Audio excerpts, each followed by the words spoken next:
तो दोस्त अगर तुम्हारा बजट कम है तो मैं तुम्हारे लिए एक फोन लेकर आया हूँ। ये है Realme C61। अगर तुम इस मोबाइल के बारे में कुछ भी नहीं जानते तो मैं तुम्हें सब कुछ बताऊंगा, और अगर तुम मन बना के आए हो कि तुम्हें यही मोबाइल लेना है तो तुम्हें कई सारी चीजें ऐसी पता चल सकती है जिससे कि शायद तुम्हारा डिसीजन बदल सके। जैसे कि क्या होगा अगर मैं तुम्हें कहूँ कि इस फोन को खरीदने के लिए तुम्हें एक भी पैसा देने की जरूरत ही नहीं है, या फिर इससे भी अच्छा कि सिर्फ इस वीडियो को देखने के बाद तुम्हें शायद 15,000 का एक मोबाइल मिल सकता है। आई नो कि मैंने तुम्हें बहुत सारे सवाल दे दिए हैं, पर मैं तुम्हें निराश नहीं करूंगा। सबसे पहला क्वेश्चन इस मोबाइल को देखने के बाद मेरे दिमाग में आया था, बट तुम्हारे दिमाग में नहीं आया होगा, कि जाहिर ही है कि इसके पीछे 2 कैमरा होंगे क्योंकि दिख रहा है, बट असल में सच्चाई ये नहीं है। अब देखो, मैं मान लेता हूँ कि शायद तुम्हें बजट फोन ज्यादा पसंद आ रहे होंगे, तो अगर तुम इसकी डिजाइन देखोगे तो तुम्हें एक फोन की याद आ रही होगी जो कि था Realme C53। उसके अंदर भी हमें सेम ही लुक देखने को मिला था। इसका जो लुक है थोड़ा सा ग्रास टाइप का है। इसके ऊपर अगर आप लाइट मारेंगे तो थोड़ा सा रिफ्लेक्शन में आपको ग्रास दिख जाएगा, एंड ये अलग अलग लाइट के हिसाब से अलग अलग कलर चेंज करता है। अब ये इतना ज्यादा रेलिवेंट तो नहीं है, बट मुझे अच्छा लगा तो मैंने तुम्हें बता दिया। अब थोड़ी इंपॉर्टेंट इन्फॉर्मेशन के बारे में बात करते हैं, जैसे कि इसकी डिस्प्ले। तो यहाँ पर आपको 6.78 इंचेस की 90 हर्ट्ज के रिफ्रेश रेट वाली IPS LCD डिस्प्ले देखने को मिलती है। अब इसकी प्राइस के हिसाब से इसकी डिस्प्ले ठीक है, बट इसकी जो पीक ब्राइटनेस है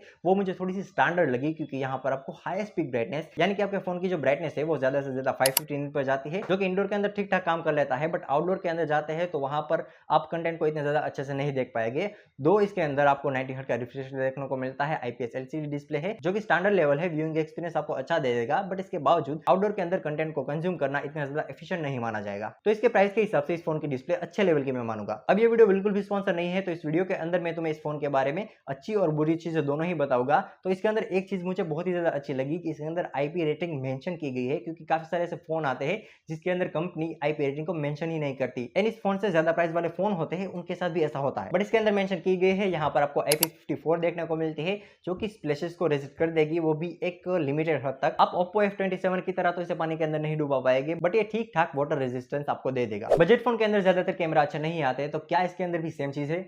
चलिए जानते हैं। तो सबसे पहले मैं तुम्हें कैमरास बता देता हूँ कि इसके अंदर कौन कौन से कैमरा है। तो पीछे की तरफ जैसे कि मैंने तुम्हें बताया 32 मेगापिक्सल का एक ही कैमरा है, एंड फ्रंट में 5 मेगापिक्सल का वाइड कैमरा है। अब इसके रिजल्ट के बारे में बात करूं तो इसके रिजल्ट स्टैंडर्ड आते हैं। मैंने काफी अलग अलग रेंज के फोन के कैमरास देखे हैं, आईफोन के भी देखे हैं, एंड काफी ज्यादा मिड रेंज के भी देखे हैं, फ्लैगशिप के भी देखे हैं। मैंने अच्छे अच्छे कैमरास वाले फोन देखे हैं एंड बुरे भी देखे हैं, तो मैं तुम्हें यहाँ पर एक क्लियर अंदाजा दे सकता हूँ कि इन दोनों के बीच में क्या डिफरेंस है। इस फोन के कैमरास आपको डिसेंट देखने को मिलते हैं जैसे इसकी प्राइस है एंड जैसे इसके अंदर फीचर दिए गए हैं। तो कैमरा से इतना भी ज्यादा कोई एक्सपेक्ट करने की जरूरत नहीं है, जैसा इसका बजट है उस हिसाब से इसके कैमरास डिसेंट से है। अब मैं तुम्हें नर्व्स पकड़ लेता हूँ कि तुम इस फोन को गेमिंग के लिए खरीद रहे हो, बट थोड़ा सा रुक जाओ। मैं तुम्हें जो इन्फॉर्मेशन दे रहा हूँ पहले वो ले लो, तुम्हें थोड़ा सा काम आ जाएगा। इसके अंदर जो प्रोसेसर है यूनिसॉक टाइगर T6012 वो कतई ज्यादा घटिया, लो एंड बिलो द एवरेज है, क्योंकि ये 12 nm पर है। इसके अंदर 5000 mAh की बैटरी है, 10 वोट का चार्जिंग सपोर्ट है, एंड एक 12 nm का आपको प्रोसेसर देखने को मिलता है। अब अगर फोन खरीदने जा रहे हो और टेक के बारे में ज्यादा कुछ नहीं पता, मोबाइल के बारे में ज्यादा कुछ नहीं पता,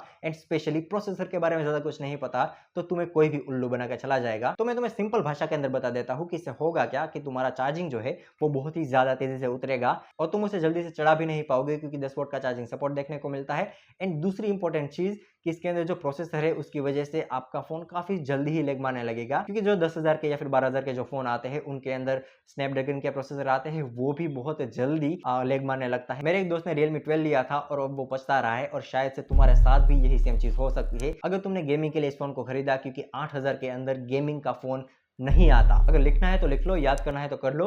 अगर तुम्हें गेमिंग वाला स्पेसिफिक फोन चाहिए तो तुम्हें 15,000 से ऊपर ही जाना पड़ेगा, वरना 2-3 महीने के अंदर ही तुम पछताओगे कि तुमने 10,000 या फिर 8,000 या फिर 12,000 भी किसी फोन के अंदर क्यों दिए। अब देखो, ज्यादा डिप्रेस होने की जरूरत नहीं है। अगर तुम्हें पैसे खर्च नहीं करने और एक फोन भी चाहिए एंड गेमिंग शायद तुम ना भी कर पाओ, तो तुम्हारा इस वीडियो को देखने के बाद नुकसान तो बिल्कुल नहीं होने वाला, क्योंकि तुम्हें एक फ्री में मोबाइल मिलने वाला है। उसकी मैं तुम्हें इन्फॉर्मेशन दूंगा, बट उन लोगों के लिए जो सिर्फ मल्टीमीडिया के लिए इस फोन को खरीदना चाहते हैं, मूवीज वगैरह देखना चाहते हैं, यूट्यूब की वीडियोस देखना चाहते हैं, इंस्टाग्राम की रील्स को स्क्रॉल करना चाहते हैं, उनके लिए फोन अच्छा होने वाला है। उनके लिए ये फोन वर्केबल होगा। अगर किसी को आप गिफ्ट देना चाहते हो, अगर आपके घर में कोई माता पिता है या फिर बहन भाई है, उनको अगर आप गिफ्ट करना चाहते हो जो ज्यादा गेमिंग नहीं करते, सिर्फ मीडिया को कंज्यूम करते हैं, मूवीज वगैरह देखते हैं, तो उन्हें आप ये गिफ्ट कर सकते हैं।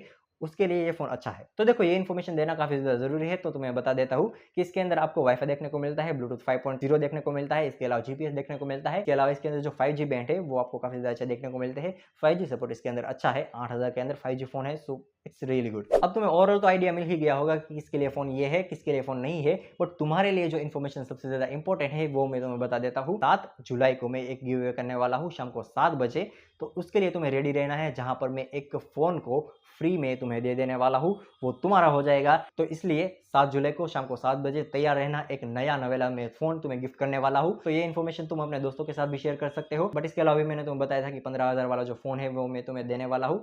तो उसके लिए तुम्हें क्या करना है कि मैंने एक वीडियो बनाया था जिसके अंदर मैंने कहा था कि अगर ये वीडियो 1 लाख के ऊपर टच करता है तो मैं उस फोन को गिव अवे कर दूंगा। बट वो टारगेट पूरा नहीं हुआ है। अगर तुम उस टारगेट को पूरा करने में मेरी मदद करते हो तो मैं हर वीडियो के अंदर तुम्हें ये बताने वाला हूँ कि तुम उस वीडियो को देखो, बस तुम्हें उसको देखना है और टारगेट पूरा हो जाएगा और तुम उस फोन को जीत सकते हो। इसके अलावा भी अगर तुम सोच रहे हो कि एक फोन है इसमें क्या, बट मैं हर महीने गिव अवे करता हूँ, हर महीने तुम्हें एक नया फोन देता हूँ, तो इसलिए इस चैनल को सब्सक्राइब करके रखो जिससे कि तुम किसी भी इन्फॉर्मेशन को मिस ना करो। तो अगर ये वीडियो पसंद आया तो वीडियो को लाइक करके चैनल को सब्सक्राइब कर देना। मैं तुम्हें जल्द ही मिलूंगा एक ऐसे ही कंटेंट के साथ इन 2 दिनों के बाद लाइव स्ट्रीम के अंदर एक गिव अवे के साथ मिलूंगा। तो तब तक के लिए जय हिंद, जय भारत।